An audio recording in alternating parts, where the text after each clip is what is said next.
Hello दोस्तों, मैं हूं दिनेश केवोरा। आप सबका स्वागत है न्यूज़ टाइम के ऊपर। जैसा कि आप जानते हैं कि हम टॉक शोज़ की श्रृंखला आयोजित करते हैं, मेहमानों को बुलाते हैं और आज जिस विषय के ऊपर हम बात करने जा रहे हैं, वो पूरी दुनिया के अंदर एक चर्चित विषय है, वो है अफ़गानिस्तान का। और वहाँ से निकलते हुए कंपन यानी कि ट्रेमर्स अब दुनिया के हर देश में महसूस किए जा रहे हैं। हालात इस कदर बिगड़ते जा रहे हैं कि इवन सीआईए के कुछ ऑफिशियल्स ने वार्निंग दे दिया है इंडिया को कि India must be worried.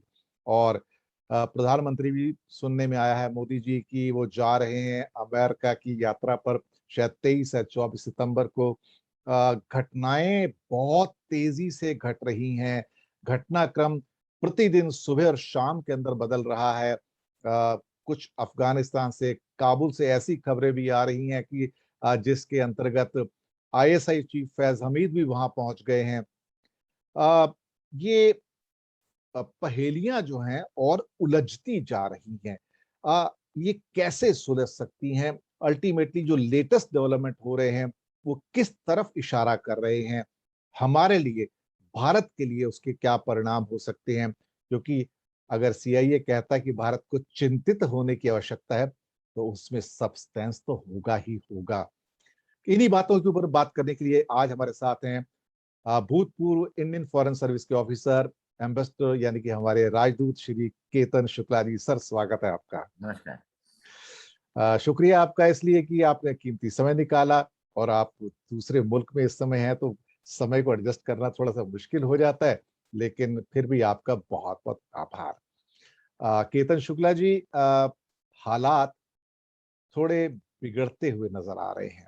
Bharat के हिसाब से देखा जाए तो स्थितियां अनुकूल नजर नहीं आ रही हैं। आपकी पहली टिप्पणी। परिस्थिति तो जब से काबुल में अमेरिका ने 31 को छोड़ दिया तब से परिस्थिति गंभीर होती जा रही थी। जी। पर लास्ट 2 दिन में जो हुआ है वो हमारे लिए थोड़ा चिंताजनक है। पर्टिकुलरली पांसेर वैली कि जो अहमद शाह मसूद का एक गढ़ माना जाता था, जो तालिबान ने कभी अपने कब्जे में नहीं लिया था, रशिया ने भी नहीं कर पाया था, तो वो उन्होंने इलेक्ट्रिसिटी काट दी, इंटरनेट काट दिया और बहुत ही जल्दी, जिसको कहते हैं कि 1 वीक के अंदर अंदर उन्होंने अब पांसेर वैली पे फुल कंट्रोल ले लिया है। अब उनके जो जैबुद्दीन मुजाहिद ने आज प्रेस कॉन्फ्रेंस की, उसमें उन्होंने काफ़ी चीज़ें कही है कि अमनुल्लाह सालेह जो उनके एक्टिंग वाइस प्रेसिडेंट थे और अपने आप को वाइस प्रेसिडेंट कह रहे थे, तो वो देश छोड़ के तजिकिस्तान चले गए हैं। जी। मसूद जो लंदन में पड़े हुए थे सैंडर्स से, पर उनका भी इस बार ऐसा था कि जो पहले लोगों का जो सपोर्ट था आसपास का, वो अब तालिबान को लग रहा है कि रूरल एरिया में उनको सपोर्ट मिल रहा है। जी। पब्लिक की इतनी भयंकर नाराजगी नहीं है, काबुल भी थोड़ा नॉर्मल दिख रहा है। तो इस चीज़ों से सबसे इम्पोर्टेंट चीज़ ये है कि हमें अब ये ध्यान रखना पड़ेगा कि आगे जाके अफगानिस्तान में क्या डेवलपमेंट होते हैं। अफगानिस्तान का जो डेवलपमेंट होगा वो हमारे लिए बहुत इंपॉर्टेंट है। आपको दर्शकों को भी पता होगा कि अफगानिस्तान 14 ट्राइब में बना है, उनमें 3 इंपॉर्टेंट है। पख्तून जो 40% है, काराजी और गनी की है। दूसरी हजारा जो थर्ड लार्जेस्ट है, तो उसमें सिया लोग मेजोरिटी है। और तीसरा ताजिक जो सेकंड लार्जेस्ट है, कंधार, मुजाहिर शरीफ, हेरात। अब ये सब के ऊपर तीनों ट्राइब में आप देखा जाए तो पख्तून का होल्ड रहा है। तो जो नई गवर्नमेंट आएगी, जिसके चांसेस मुझे लगता है कि 1 वीक या 10 दिन में नई गवर्नमेंट बन जाएगी, जिसके अंदर उन्होंने जो लेटेस्ट रिपोर्ट है उसमें ये कह रहे हैं कि उन्होंने 6 कंट्री को कहा है, चाइना, रशिया, पाकिस्तान, ईरान, कतार, और टर्की। तुर्की। तो अब इसमें यह है कि तुर्की और कतार ने बहुत ही इंपॉर्टेंट रोल प्ले किया है अभी तक, क्योंकि तुर्की मेरे ख्याल से सिक्योरिटी का शायद तुर्की को देंगे। कतार ने कह दिया हम सिक्योरिटी के मामले में इसमें उलझने वाले हैं नहीं। जी। अब ये देखा जाए तो ये जो चीज है कतार, कतार एक बड़ा इंटरेस्टिंग कंट्री है। जो ओबामा ने शुरू में तालिबान के साथ बात शुरू की थी 2010 में, तब से उनका नाम आता रहा है। तालिबान वाले वहाँ रहते थे, उनके लिए वहाँ कतार ने काफ़ी फैसिलिटी दी है। तो अब जो ये कतार है वो ज़्यादातर हम देखें तो 2017 में ट्रंप ने भी कतार को एक अलग कर दिया था। इजिप्ट, तुर्की, सऊदी अरेबिया, ये सब कंट्री एक और हो गए थे, कतार एक और हो गया था। जी, बिल्कुल तो बिल्कुल। इसमें एक प्रॉब्लमेटिक चीज तो नहीं कह सकते, पर कि कतार का रोल अब पहले से धीरे धीरे बढ़ता जा रहा है। सभी एम्बेसी वहां शिफ्ट हो रही है। स्वीडन के फॉरेन मिनिस्टर वहां थे, नेदरलैंड के फॉरेन मिनिस्टर वहां थे, जी अभी बिल्किन वहां जा रहे हैं, और हाइको मास जो जर्मन थे वो भी गए। जी तो इसमें हमारे लिए दो चार चीजें बहुत ही इंपॉर्टेंट रहेगी। एक तो उसमें जो कतार के अरब शेख है, शेख हमद बिन खलीफा अल थानी, उनको अरब हेनरी किसिंजर कहते हैं। जब से अल जजीरा शुरू हुआ है तो उनकी एक मीडिया में बहुत बड़ी इन्फ्लुएंस रही है कतार की। एक कतार की इन्फ्लुएंस बढ़ने से कतार, ईरान, हिजबुल्लाह, लेबनान, ये एक और आते हैं। दूसरी ओर अफगानिस्तान, जी उनको सऊदी अरेबिया और पाकिस्तान ने उनको लास्ट टाइम रिकॉग्नाइज किया था, और तुर्की जी इस टाइम अभी नहीं किया है। पर ऐसा लग रहा है कि पाकिस्तान का रोल भी बढ़ता जा रहा है, जैसा आपने बताया आईएसआईएस वाले जी उनके चीफ वहां थे। तो ब्रिटेन के राब भी अभी कतार से पाकिस्तान गए थे। उन्होंने प्राइम मिनिस्टर इमरान खान को मिले, उनके फॉरेन मिनिस्टर से मिले, और आर्मी के चीफ को भी मिले। और जी उन्होंने अनाउंस किया कि हम 30 मिलियन पाउंड की रेफ्यूजीज को सहायता करेंगे। जी तो अफगानिस्तान का जो अब पूरा पॉलिटिक्स है, उसमें उनकी जो बातें कह रहे हैं, उनकी चाल हमेशा टेढ़ी रही है। जी उनका चेहरा अभी हम दो तरह का कह सकते हैं। अभी जो बोल रहे हैं वो करने वाले हैं कि नहीं करने वाले, इसके मामले में किसी को दुविधा नहीं है। जी तो सबसे इंपॉर्टेंट बात अब ये रहेगी कि जो अफगानिस्तान में कोलैप्स हो गया, उसकी 3 वजह थी। पॉलिटिकल स्ट्रक्चर बहुत ही खराब था। इलेक्शन में जो गनी को बिठाया था वो भी कहते हैं कि रिक टाइप कह सकते हैं। सेंट्रलाइज लीडरशिप थी, उन्होंने कभी सबका समन्वय नहीं किया, और करप्शन बहुत ही ज्यादा था। तो इसीलिए लोगों को लगता है कि ये गवर्नमेंट गई, अच्छा हुआ है। जी वेस्टर्न मीडिया और वेस्टर्न कंट्रीज, तो इसमें अगर हमारे लिए इंपॉर्टेंट चीज ये रहेगी कि अमेरिका क्या स्टैंड लेता है, वो सबसे महत्व का है। यूरोपियन जी यूनियन, G7, G20, चाइना का इसमें बहुत बड़ा इंटरेस्ट रहेगा, जो हमारे लिए बहुत ही सावचेत रहने की जरूरत है। क्योंकि चाइना को अफगानिस्तान अभी तालिबान ने कहा कि हमारा सबसे इंपॉर्टेंट पार्टनर चाइना है, जो उन्होंने जी पाकिस्तान को नहीं कहा। जो पाकिस्तान को बुरा लगा होगा, पर एक तरीके से पाकिस्तान सोचता होगा कि जो भी है हम चला रहे हैं। तो जी वहाँ लिथियम की सबसे ज्यादा, पूरी वर्ल्ड का लिथियम का पूरा स्टोर वहाँ है। उन्होंने आयन माइन $3 बिलियन में चाइना ने 2018 में खरीदी हुई है। तो अब चाइना तालिबान को फंड करेगा। रशिया आज के दिन में अपनी फॉरेन पॉलिसी कम चलाता है, वो चाइना के साथ हमेशा जाता है। Neighbouring countries Tajikistan, Uzbekistan, Turkmenistan और सभी में उनको ये डर है कि टेररिज्म नहीं आए, इसलिए रशिया भी अपनी एम्बेसी रखी है। पर उनका झुकाव ज्यादातर तालिबान की ओर रहेगा, जिससे उनको डिस्टर्ब नहीं हो। जी चाइना को भी उनका जो 70 किलोमीटर की बाउंड्री है, वहां से टेररिज्म की जो चांसेस है, तो जी जो 5,000 लोग उगी रीजन से अफगानिस्तान गए थे, उनको भी अब डर लग रहा है कि शायद उनको वापस चाइना भेज दे। चाइना को अपनी स्टेबिलिटी चाहिए, अफगानिस्तान को पैसे चाहिए। तब ये है कि सभी लोगों का जो शंभू मेला हुआ है, वो हर एक के अपना अपना इंटरेस्ट है, और ये सब आसपास के नेबर है। हमारा इंटरेस्ट सबसे ज्यादा अब ये रहेगा कि अफगानिस्तान में हमने काफी प्रोजेक्ट किए हैं। ये प्रोजेक्ट तालिबान कह रहा है कि हमें कोई दिक्कत नहीं है। उनका अभी ये कहना है हमारी जमीन टेररिज्म के लिए कोई यूज नहीं कर सकता। उनके स्पोक पर्सन कह रहे हैं, उनके बाकी नेता कह रहे हैं। दूसरी चीज ये भी कह रहे हैं कि प्रोजेक्ट आगे चलने चाहिए। मुझे लग जी रहा है कि इस बार तालिबान का जो 1990 में लोगों को एक्सपीरियंस है, उससे कुछ थोड़ा अलग हो रहा है। क्योंकि उनके ऊपर थोड़ी कतार से, वो काफी साल कतार में रहे हैं, तो थोड़ा उनका कल्चर और उनकी इन्फ्लुएंस आ रही है। पाकिस्तान की भी इन्फ्लुएंस आ रही है, क्योंकि लॉन्ग टर्म में पाकिस्तान को इससे कई फायदे हो सकते हैं। एक जी तो सभी यूरोपियन कंट्रीज और अमेरिका को पाकिस्तान की हेल्प लेनी पड़ेगी। उनकी भी आर्थिक स्थिति डामाडोल है। तो ये सब झमेले से बाहर निकलने के लिए उनके एक थोड़ा रास्ता मिल सकता है। क्योंकि आगे जाके यदि तालिबान स्टेबलाइज हो गया, तो उसका सबसे ज्यादा फायदा पाकिस्तान को होगा।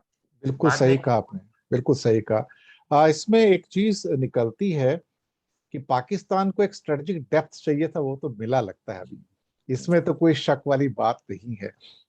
रही बात एक और बहुत सारे सवाल उठ रहे हैं, कुछ एक्सपर्ट से मैंने भी बात की कि जब स्थितियां खराब थीं, आप तो भारत के राजदूत रहे हैं बहुत सारे मुल्कों में, आपका अनुभव है, दूतावास कैसे चलते हैं, उनको कैसे चलाया जाता है।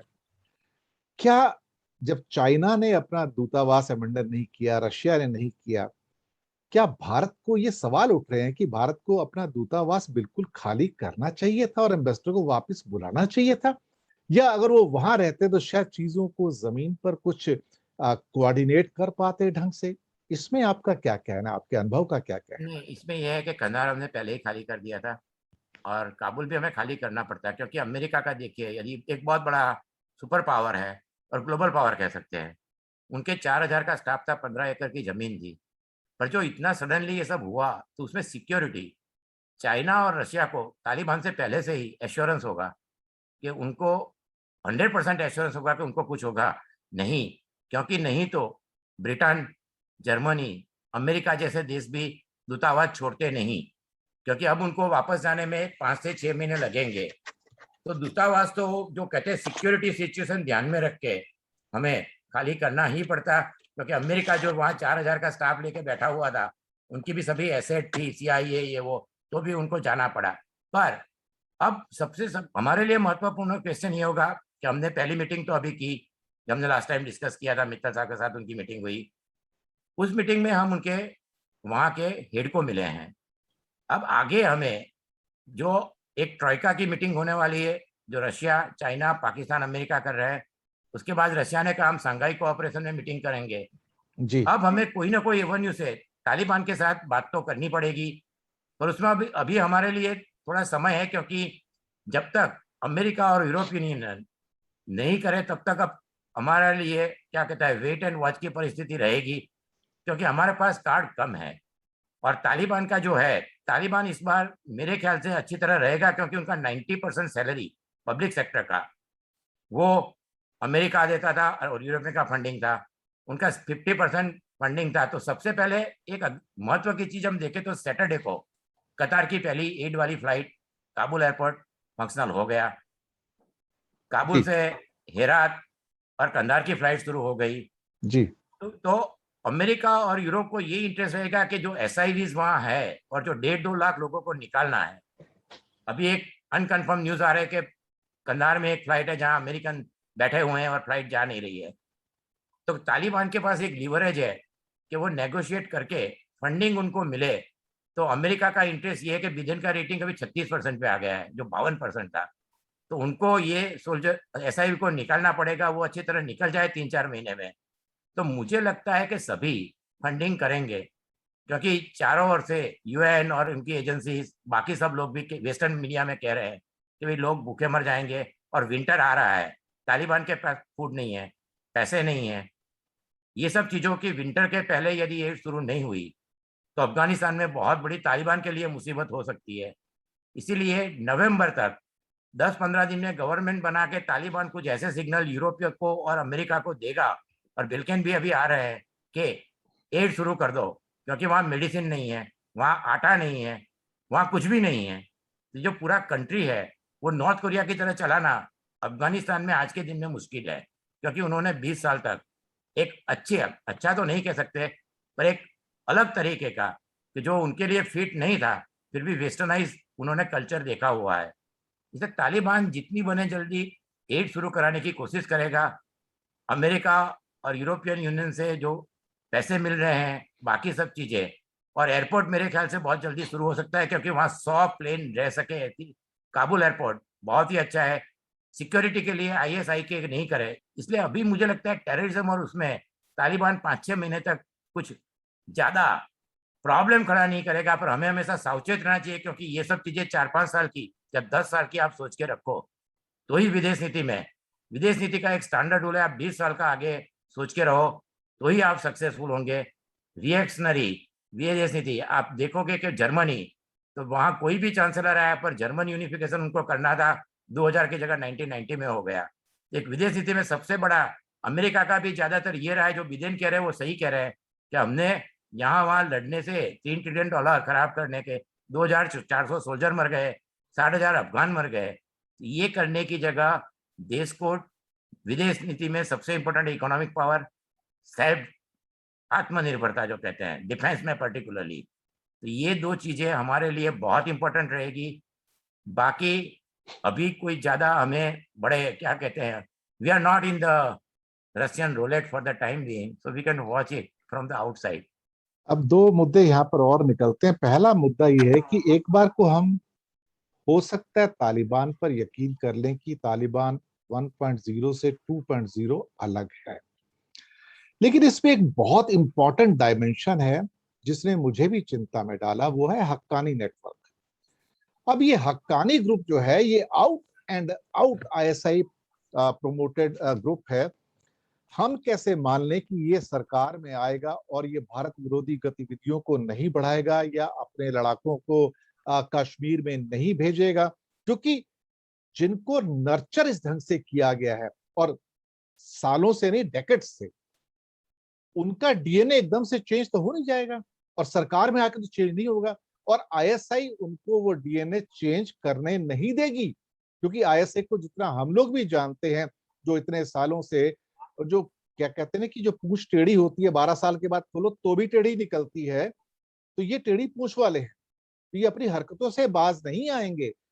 तो मुझे लगता है कि हक्कानी नेटवर्क भले ही सरकार में आ जाए, लेकिन उसका जो आईएसआई और उसके साथ जो उसका संगठन रहेगा, भारत के लिए तो खतरा या तलवार सर पे लटकने वाली हमेशा की बात है सर। कोई नहीं, ये मुद्दा ऐसा है कि ये तो रहेगा ही।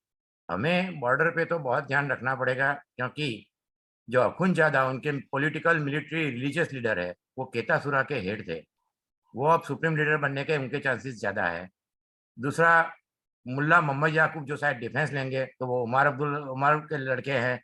और सराजुद्दीन हक्कानी, हक्कानी को तो सब जानते हैं। तो हमारे लिए ये चीज़ है कि ये तो रहेगा, पर अब इसमें ये है कि वो कह रहे हैं कि हम नहीं करेंगे, तो हमें भी ये कहना चाहिए कि वो नहीं करें। इस पर प्रेशर रखना चाहिए कि जो इंटरनेशनल प्रेशर रहेगा, क्योंकि उनकी जो टेररिज्म की है ये अब ग्लोबल टेररिज्म होता जाएगा, क्योंकि अलकायदा से अभी उन्होंने नाता तोड़ा नहीं है, तो इसका झंझट रहेगा उनको। चाइना को भी डर है और रशिया को भी डर है, तो हमें सावचेत रहना पड़ेगा। पहले से हमारी तैयारी ज़्यादा होनी चाहिए, क्योंकि वो चाहे कितनी भी दुआएं दे या कितनी भी बार कसमें खाए, पर हम इन पे भरोसा तो कभी नहीं कर सकते, क्योंकि ये तो हमारी हिस्ट्री में हमने देखा है। और आईएसआई का रोल ज़्यादा है, वो एपरेंट है। तो पाकिस्तान का जो इकोनॉमी है, हम हमेशा मानते हैं, तो इतना तो उनका डूब नहीं गया है देश कि वो हरकतें खराब, गलत हरकतें नहीं करेंगे। इसलिए तालिबान पे हमें वो जो कहे उसके शब्दों को पकड़ के इंटरनेशनल फोरम में उसके ऊपर बातचीत करनी चाहिए, पर सावचेती तो हमें बरतनी ही पड़ेगी, क्योंकि हमारे पास और कोई चारा फिलहाल है नहीं। और बॉर्डर पे पाकिस्तान, अभी विंटर आ रहा है, तो विंटर उनके लिए खराब है, पर हमारे लिए हमें और सावचेत रहने की जरूरत पड़ेगी। ये आप एकदम आज का दीवार पे लिखी बात है। आज के एक बहुत बड़े पेपर में बड़ी प्रमुख खबर है अभी आफ्टरनून के अंदर ही, कि प्रधानमंत्री जी एससीओ मीट में बोलने जा रहे हैं और वहां वो आतंकवाद पर बोलेंगे, लेकिन उसमें तालिबान वर्ड का उपयोग नहीं किया जाएगा। ये आज की आफ्टरनून की एक बड़ी प्रमुख खबर है सर, और करीब करीब बहुत सारे न्यूज़पेपर में आई है कि आतंकवाद के खिलाफ मोदी जी खुलकर बोलेंगे, लेकिन तालिबान तालिबान शब्द का उपयोग नहीं होगा। ये 27 अगस्त का जो खासतौर से एक स्टेटमेंट यूएनएससी का था और जो 16 अगस्त का था, उनमें भी तालिबान वर्ड ड्रॉप हुआ है। सर ये इशारे तो हैं, विदेश नीति में इशारे ही होते हैं, सब कुछ देखा जाए तो कहने को शब्दों का थोड़ी सी हेरा फेरी है, लेकिन ये हेरा फेरी छोटी नहीं है सर, इसके मीनिंग बहुत बड़े हैं। एक टिप्पणी इस पर भी। नहीं, ये तो बहुत बड़ी चीज है। देखो, ये जो यूएन की हमारी प्रेसिडेंसी होती है वो रोटेशनल होती है 1 महीने के लिए। अब जो 1267 एंड 1373 यूएनएससी के 2 रेजोल्यूशन थे, उसमें तालिबान को टेररिस्ट कहा है और उनका फंडिंग फ्रीज किया था। और जो नया रेजोल्यूशन 2593 आया है, तो उसमें ये निकाला गया है, उसका ये स्पॉन्सर किया था। और किसने स्पॉन्सर किया है? US, UK, France. अब ये सब तो वीटो पावर वाले हैं, 2 जी एब्सटेन कर गए, चाइना, रशिया। तब जब ये रेजोल्यूशन डिस्कस होता है, ये होता है, तो सभी को, अभी मैंने आपको बताया कि उनके जो SIVs वहाँ है, 2 लाख अफगान को उनको निकालना है। वो उनकी सबसे पहली प्राइमरी, जो कहते हैं सभी देश के लिए है, चाहे वो फ्रांस हो, चाहे वो ब्रिटेन हो, चाहे वो अमेरिका हो, कि ये लोगों को निकालना उनके लिए हर एक के देश में डोमेस्टिक कंपल्सन है। इसलिए ये तालिबान को कुछ लिख नहीं सकते थे। इसीलिए जब कोई नहीं बोल रहा है, तो हमें भी तालिबान के साथ आगे जाके शायद संबंध तो रखने ही पड़ेंगे। वो अंजला मर्केल ने बहुत अच्छा कहा है कि it is a bitter truth but we have to deal with it and that. ये एकदम जो कहते हैं वो संबंध तोड़ के बोलते हैं अंजला मर्केल, तो उन्होंने सही कहा है कि ये बिटर ट्रूथ है। बट जो क्या है, शंकर भगवान ने जैसे जिसको गले में रखा था ऊपर गूगल भी नहीं सकते, निकाल भी नहीं सकते, तो अब हमें ये तो हलाहल है, लेकिन फिलहाल हलाहल है। हलाहल तो है, लेकिन सामने कोई शंकर भगवान नहीं नजर आता सर अभी। अब ये तो अब मैं कहता हूँ ना, ये कि कुछ चीजें ऐसी होती है, डेस्टिनी होती है भगवान पे। तो अब फिलहाल तो हमारे लिए ये हलाहल वहीं रखना पड़ेगा, क्योंकि तालिबान पे बोलना, जब यूएनएससी रेजोल्यूशन में प्रेसिडेंट तब भी ये हुआ है, तो आगे क्योंकि हमें भी हमारे प्रोजेक्ट है और उससे टोटल बाहर निकल जाए ऐसा तो हम कर नहीं सकते। तो इसलिए अब उनको क्या कहते हैं, गुजराती में कहते हैं कि तेल देखो उसकी धार देखो। तो we have wait and watch कि, पर एक इसमें कोई भी जल्दबाजी नहीं करनी चाहिए। पर आगे का मैंने कहा 3-4 साल का प्लान अच्छी तरह बना के और उसमें प्रैक्टिकल एंड प्रैग्मेटिक वे में इम्प्लीमेंट करना चाहिए। रिटोरिक से कुछ नहीं होगा। अब एक आखिरी मुद्दा छोटा सा, कि प्रधानमंत्री जी अमेरिका जा रहे हैं बाइडेन साहब से मुलाकात करने के लिए। बहुत सारे एक्सपर्ट्स को अब महसूस होना शुरू हो गया है कि भारत ने सारे अंडे एक ही बास्केट में डाल दिए हैं, जिसका नाम अमेरिका है। और कहीं ना कहीं रशिया आहत है इस बात से, उसको आघात लगा है कि I have been sidelined by India, ये इंप्रेशन निकल कर आ रहा है।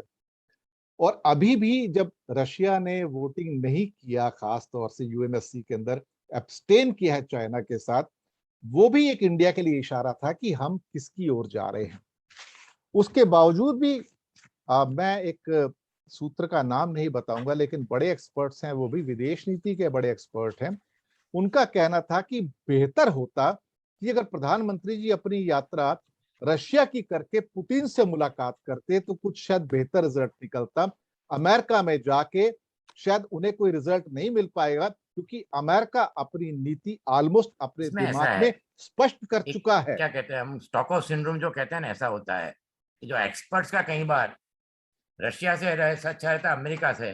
अब ये चीज 10 साल पहले हो गई है कि अमेरिका के साथ हम जा रहे थे। मैंने लास्ट टाइम भी डिबेट में कहा कि all the egg in one basket. पर अब आप रशिया से दूर हो गए हो, पहली चीज है।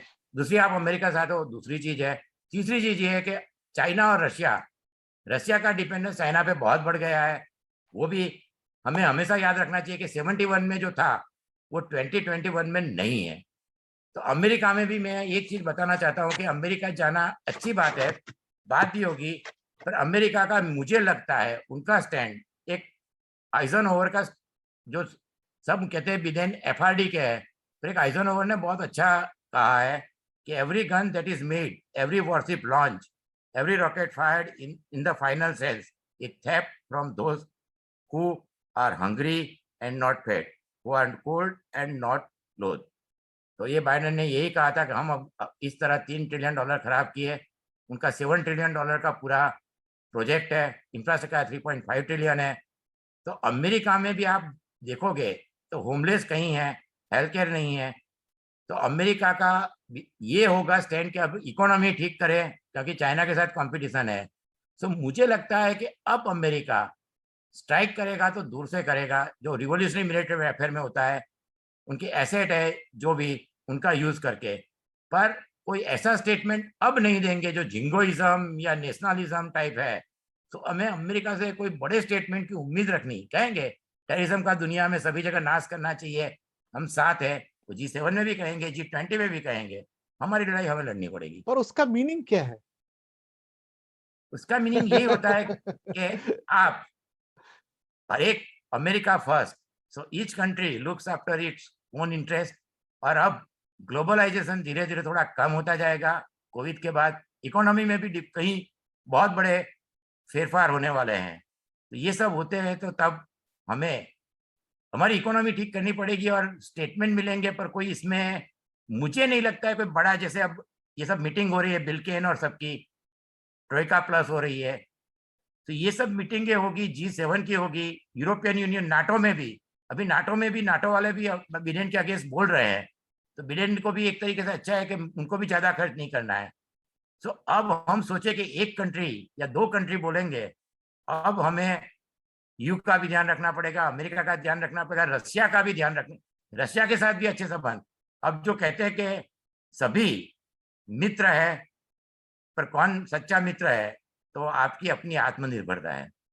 इनके साथ साथ चाइना के साथ भी बैलेंस करना पड़ेगा, क्योंकि ट्रेड तो सबसे बड़ा उन्हीं के साथ है, क्योंकि China can cripple you any moment in the economy if they stop certain kind of critical exports to India.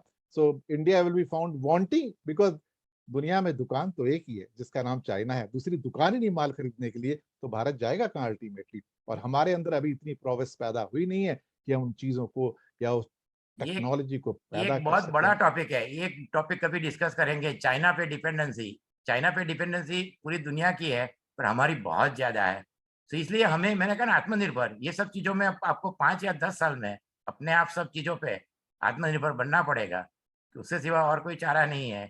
You have to swim, if you are in the water you have to swim by yourself. पर there is no फिलहाल life. फिलहाल तो दुकान एक ही है, और आने वाले 10 साल तक भी लगता है दुकान वही रहेगी, जहां तक मेरे अनुमान है। हो सकता है मेरे अनुमान गलत भी। तो दर्शक मित्रों, इन्हीं शब्दों के साथ हम देंगे विदा, और हम केतन शुक्ला जी का करेंगे बहुत बहुत शुक्रिया कि उन्होंने नमस्कार। कीमती समय निकाला। लेकिन घटनाक्रम तेजी से बदल रहा है, और बहुत जल्दी केतन शुक्ला जी को वापस आमंत्रित करेंगे, ताकि जो ताजा स्थिति पैदा हो रही है उसके ऊपर उनसे बातचीत करके उनकी विवेचना ली जाए। तो दर्शकों, हमें दीजिएगा आज्ञा। बहुत बहुत धन्यवाद आप सबका, हमारे साथ आप बने हुए न्यूज टाइम के ऊपर। बहुत बहुत शुक्रिया आप।